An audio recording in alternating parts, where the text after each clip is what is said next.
At nasasabi ka kung makita kang muli.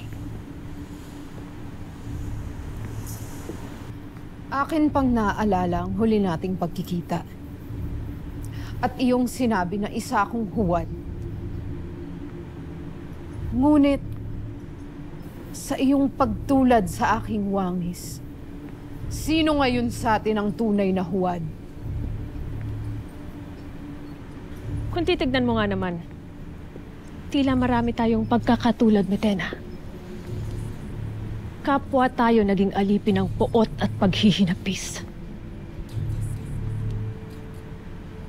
Huwag mo akong ihahalin tulad sa'yo, sapagkat hindi mo ako lubusang kilala. Batid ko. Ramdam ko kung sino ka, Metena. Kaya't hindi ba't mas mainam kung iyon ang ititigil ang kahibangang ito? At tayo'y maging magkakampi na lamang. Nyeha! Ika'y mamamatay muna bago yun mangyari.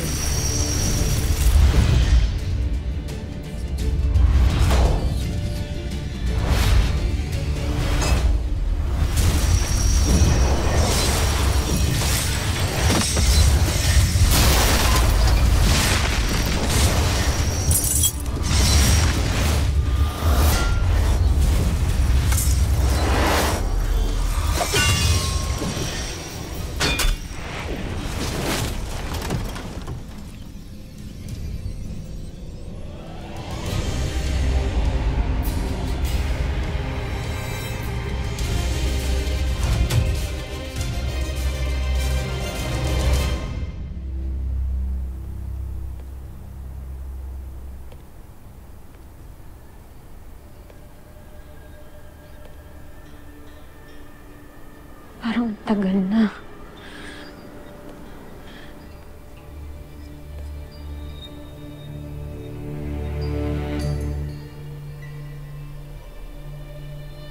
Parang tagal mo na dyan, Ashti. Ano ba nangyari kay Ashti?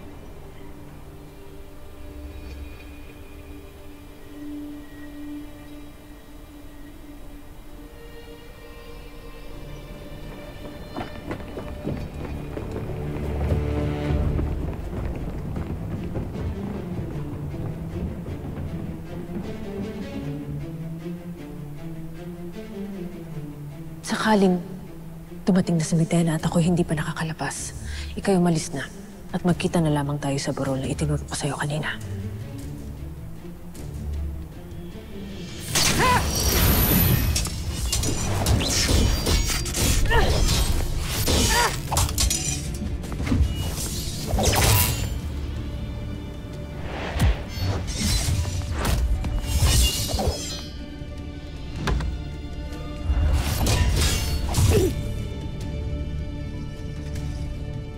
Tunay kang ang mahinang nilalang.